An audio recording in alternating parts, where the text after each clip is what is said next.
तो मरुधरा में weekend curfew लग चुका है। कर्फ्यू के बीच सीएम गहलोत ने जनता को संदेश दिया और हेल्थ प्रोटोकॉल और कोरोना गाइडलाइंस की पालना पर जोर दिया। कहा, दूसरी लहर ज्यादा खतरनाक है, सावधानी जरूरी है। उन्होंने जो कुछ कहा उसकी खास बातें आपको बता रहे हैं। उन्होंने कहा, हमारा कोरोना मैनेजमेंट शानदार रहा। प्रदेश में बढ़ते केसेस हालांकि चिंता का विषय है। दूसरी लहर ज्यादा खतरनाक है। इस बार बच्चे भी शिकार हो रहे हैं। उन्होंने अपने संदेश में बताया कि सरकार वीकेंड कर्फ्यू लगाना नहीं चाहती थी, लेकिन लोग भी लापरवाह हो गए थे, ऐसे में लगाना पड़ा। चुनाव के कारण भी केसेस बढ़े। उन्होंने कुछ हद तक पॉलिटिशियंस को भी इसके लिए जिम्मेदार माना। उन्होंने कहा, जान बचाने के लिए सख्ती जरूरी है। उन्होंने आगे कहा, मरुधरा में वैक्सीन की कमी है, हम केंद्र सरकार के संपर्क में हैं, सभी के वैक्सीनेशन के लिए प्रतिबद्ध हैं। साथ ही साथ सीएम गहलोत ने लोगों से वैक्सीन लगवाने की अपील भी की।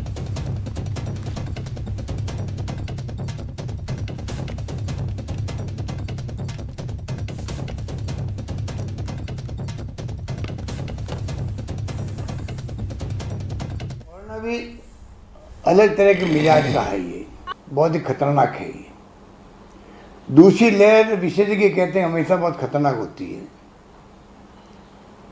इस लहर के अंदर एक तो बहुत फास्ट ये फैल रहा है, नंबर एक। नंबर दो, ये बच्चों में भी जा रहा है, युवाओं में भी जा रहा है। हमारे पड़ोसी राज्यों में जो स्थिति है, चाहे दिल्ली हो, चाहे पंजाब, हरियाणा, मध्य प्रदेश, यूपी, उस सबसे हम लोग बहुत बेहतर स्थिति के अंदर है। महाराष्ट्र की तो आप देख रहे हो कि बहुत ही हालात खराब हो चुके हैं। वहाँ तो जान है तो जहान है, तो जान की रक्षा करना हम सबका कर्तव्य है। और सरकार कोई कमी नहीं रख रही है, ना कमी रखेगी, ना पहले रखी थी। पहले भी हमने एनजीओ की सहायता से और प्रदेशवासियों के सहयोग से हमने कहा कोई भूखा नहीं सोना चाहिए, कोई भूखा नहीं सोएगा। मुझे खुशी है, कहते हुए गर्व है कि प्रदेशवासियों ने वही व्यवहार किया। हमारा पूरा ध्यान प्रदेशवासियों की समस्याओं पर है। आप निश्चिंत रहें, पूरी तैयारी हमारी अब भी है। आप देख रहे हो ऑक्सीजन की मांग महाराष्ट्र कर रहा है केंद्र सरकार से। आप हवाई जहाज से ऑक्सीजन ट्रांसपोर्ट करो महाराष्ट्र के अंदर। और केंद्र सरकार ने भी फैसला किया आज कि बाहर के मुल्कों से इंपोर्ट करेंगे ऑक्सीजन को बाहर के मुल्कों से आयात करेंगे। बचावी उपाय है, ये दिमाग में रखें हम सब लोग। और किसी विशेषज्ञ ने कहा है कि कोरोना की लड़ाई जो है, महामारी की लड़ाई, अस्पतालों में नहीं लड़ी जाती है, ये मैदान में लड़ी जाती है। उसके मायने हैं मैदान में, घरों में हम सब जो है किस प्रकार से जो प्रोटोकॉल है कोरोना का बचाव का, किस प्रकार से हम लोग मास्क लगाएं, किस प्रकार से हम लोग हाथ को बार बार धोएं, किस प्रकार सोशल डिस्टेंसिंग रखें।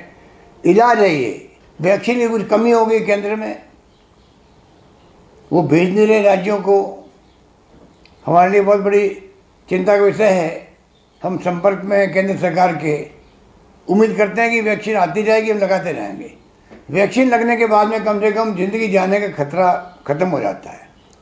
हर व्यक्ति को वैक्सीन लगानी है। मैंने भी पहली डोज, दूसरी डोज लगा ली है, आप सबको लगानी है। तेजी से बढ़ रहे कोरोना के बीच शुक्रवार को कोलकाता में चुनाव आयोग ने सर्वदलीय बैठक की। सभी ने एक सुर में कोरोना नियमों के सख्ती से पालन के लिए हामी भरी, लेकिन अपनी अपनी मांग पर भी अड़े रहे। ऐसे में सवाल है, क्या पश्चिम बंगाल में कोरोना सिर्फ सियासी रोना है? एक साथ चुनाव की मांग पर अड़ी TMC. 8 phases election is not wanted. We hope that they will take appropriate action to prevent COVID. The kind of spreading up of COVID is a serious issue. Corona को लेकर हर शर्त मानेगी BJP. There may have been suggestions by somebody, but certainly that was not on the agenda. It was always the 8th phase. अब नई guideline लेकर आया election commission. हम आपको चुनाव आयोग की नई गाइडलाइन बताएंगे, लेकिन उससे पहले इन रैलियों को देख लीजिए। ना कोई 19 है ना कोई 21। देखिए इन दोनों तस्वीरों को। पहली तस्वीर प्रदेश की सत्ताधारी पार्टी की है तो वहीं दूसरी तस्वीर केंद्र की सत्ताधारी पार्टी की है। दोनों ही तरफ के नेता अपनी अपनी रैली और रोड शो में मस्त हैं। लेकिन जब बात होती है बढ़ते कोरोना की तो सबका अपना अपना रोना है। प्रदेश में बढ़ते कोरोना के लिए मुख्यमंत्री ममता बनर्जी बीजेपी को कोस रही है तो वहीं बीजेपी उन्हें जाने के दिन गिनवा रही है। ছিল না 5 মাস ছিল না তো 5 মাস ছিল না কেউ নাম শুনতে পারেননি দেখুন সব টাকা নিয়ে চলে এসেছে 1000 লোক নিয়ে আসছে প্যান্ডেল করতে বাইরে থেকে সব তাদের একটাও কোভিড টেস্ট করছে না প্যান্ডেল নিয়ে আসছে ডিউটি করতে লোক নিয়ে আসছে বহিরাগতদের নিয়ে আসছে তারা আমাদের করতে পালিয়ে যাচ্ছে। मैं आपको एक समाचार देने के लिए आया हूं। भारतीय जनता पार्टी 92 से ज्यादा सीटें जीतकर यहां 200 से ज्यादा सीटों के साथ। दीदी मेरी बात ध्यान से सुन लो आप। 2 तारीख को आपकी विदाई निश्चित है। 2 तारीख को आपका जाना। इसमें कोई शक नहीं है कि लोकतंत्र के लिए चुनाव जरूरी है, लेकिन जान सबसे ज्यादा जरूरी है और पार्टियों की तरफ से हो रहे प्रचार से कोरोना का संक्रमण बढ़ेगा। इसलिए चुनाव आयोग ने चुनाव प्रचार के लिए कोरोना की नई गाइडलाइंस जारी किए हैं। इसके मुताबिक शाम 7 बजे से सुबह 10 बजे तक नहीं होगा प्रचार। सुबह 10 बजे से शाम 7 बजे तक ही हो सकेगी रैली। मतदान से 72 घंटे पहले ही थम जाएगा प्रचार। सभी नेताओं को मानना होगा कोरोना प्रोटोकॉल। 2 गज की दूरी, मास्क और सैनिटाइजर होगा जरूरी।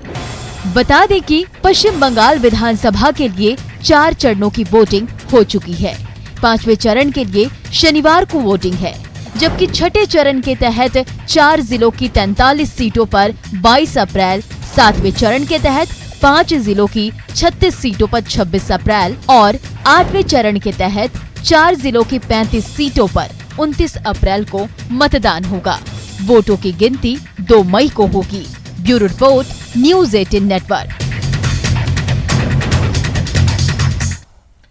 अयोध्या में बनने जा रहे भव्य राम मंदिर में जोधपुरी पत्थर काम आए हैं। मंदिर स्थल के 62 गेट में से एक गेट को जोधपुर के सूरसागर में तैयार कर अयोध्या रवाना कर दिया गया है। रामकाज में जोधपुरी पत्थरों को मिला सौभाग्य।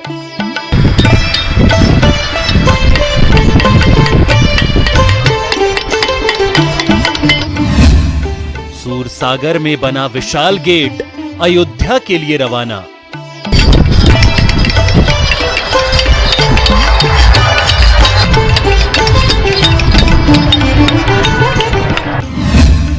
राम मंदिर के पंचकोसी परिक्रमा की बढ़ाएगा शोभा।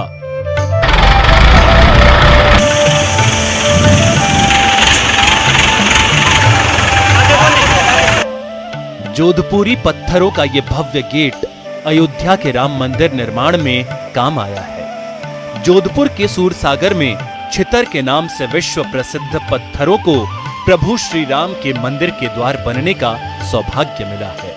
जहां के चौपड़ से अरुणा माइंस से निकाले गए 350 घन फीट पत्थरों की कारीगरों ने विशाल और सुंदर गेट तैयार कर अयोध्या के लिए रवाना कर दिया। और यह हमारा सौभाग्य है, हमें प्राप्त हुआ है। भगवान श्री राम की असीम कृपा हमारे पे बनी है। और जिस तरह सभी जगहों से पत्थर टेस्टिंग के लिए अयोध्या में उपयोग में हो रहे हैं, उसी तरह हमारे यहाँ जोधपुर का पत्थर भी टेस्टिंग के लिए उपयोग लिया जा रहा है। उम्मीद करते हैं ये एक गेट से हमने इसकी शुरुआत की है और भी हमें भगवान राम के बड़े प्रोजेक्ट में या मंदिर में हमारा जोधपुर का विश्व प्रसिद्ध पत्थर लगे और सौभाग्य मिले और भगवान राम की असीम कृपा हमारे पे बने। अलग अलग टुकड़ों में बने खूबसूरत नक्काशी से सुसज्जित इस विशालकाय गेट को 21 कारीगरों ने मिलकर 21 दिन में तैयार किया है। 15 फीट चौड़े और 21 फीट ऊंचे इस भव्य गेट को अयोध्या में जोड़ा जाएगा और ये गेट राम मंदिर स्थल के पंचकोसी परिक्रमा मार्ग के 62 गेट में से एक गेट के तौर पर शोभा बढ़ाएगा। ये राम मंदिर का गेट है और ऐसे 62 गेट राम मंदिर में लगने वाले हैं, जिसमें एक गेट ये है पंचकोसी परिक्रमा मार्ग नया घाट अयोध्या जी में ये लगेगा। और हमें भी राम मंदिर में कुछ बनाने का मौका मिला है। जोधपुर के छितर सैंडस्टोन की खासियत है कि ये जल्दी काला नहीं पड़ता, इसकी चमक बरकरार रहती है। बहरहाल प्रभु श्री राम के मंदिर निर्माण में जोधपुरी पत्थरों का काम आना न सिर्फ जोधपुर के लिए बल्कि मरुधरा के लिए सौभाग्य की बात है। न्यूज़ 18 राजस्थान के लिए जोधपुर से ललित सिंह की रिपोर्ट। वक्त एक ब्रेक का, ब्रेक के बाद दिखाएंगे दुश्मनों की सांस उखाड़ने वाली तस्वीरें।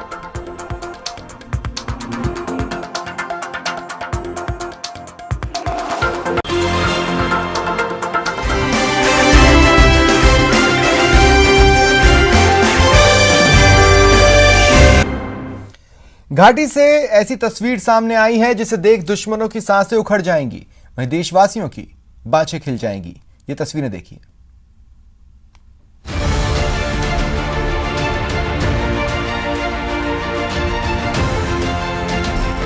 ये तस्वीरें देश के उन दुश्मनों के लिए चेतावनी है जो घात लगाए बैठे हैं और हमले के लिए मौके का इंतजार कर रहे हैं। ये तस्वीरें उन आतंकियों को गौर से देख लेनी चाहिए जो घाटी में छिपे बैठे हैं।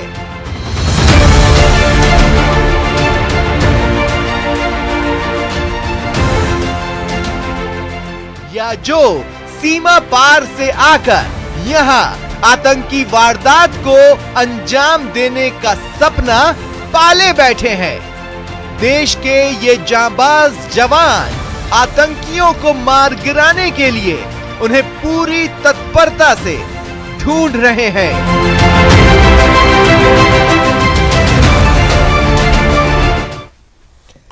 प्रधानमंत्री मोदी का आत्मनिर्भर भारत का आह्वान देश की अर्थव्यवस्था के एक अहम मोड़ पर आया है। नेटवर्क 18 की पहल और आईटीसी द्वारा प्रस्तुत इस खास पेशकश स्वाभिमान भारत में हम आपके लिए देश भर से ऐसी कहानियां लाते हैं जो आत्मनिर्भरता का बेहतरीन उदाहरण पेश करती है। ये कहानी है आईटीसी की संगीत रिसर्च एकेडमी की, जो भारतीय शास्त्रीय संगीत को सहेजे हुए हैं और संगीत की परंपरा को हर तरह से आगे ले जा रहे हैं।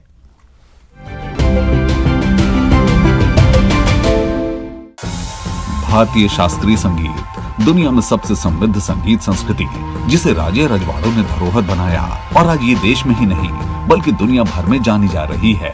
अब जबकि राजाओं के शासन खत्म हो चुके हैं, तो संगीत की इस विरासत को संभाला एक जाने माने कॉर्पोरेट ने। आईटीसी ने 1977 में कोलकाता में आईटीसी संगीत रिसर्च अकादमी की स्थापना करके हिंदुस्तानी शास्त्रीय संगीत के संरक्षण का बीड़ा उठाया। ITC got these gurus to come to this 200-year-old institution. You know, this building housed them, and they only had to look at the music and teach. The rest of their needs were taken care of. उस्ताद निसार हुसैन खान, हीरा भाई बारोडेकर और गिरिजा देवी जैसे नामों ने ITC संगीत research अकादमी में हिंदुस्तानी शास्त्रीय संगीत की गुरु शिष्य परंपरा को निभाते हुए युवा कलाकारों को संगीत का प्रशिक्षण दिया। 4 दशकों से ज्यादा समय से हिंदुस्तानी संगीत को संगीत रिसर्च अकादमी ने संभाल रखा है और संगीत जगत की दुनिया को कई बड़े नाम भी दिए हैं। आईटीसी की ये संगीत रिसर्च अकादमी भारतीय शास्त्रीय संगीत की धरोहर को दशकों से संभाले हुए है और इसे ही सही मायने में कहते हैं सफलता का स्वाभिमानी रास्ता।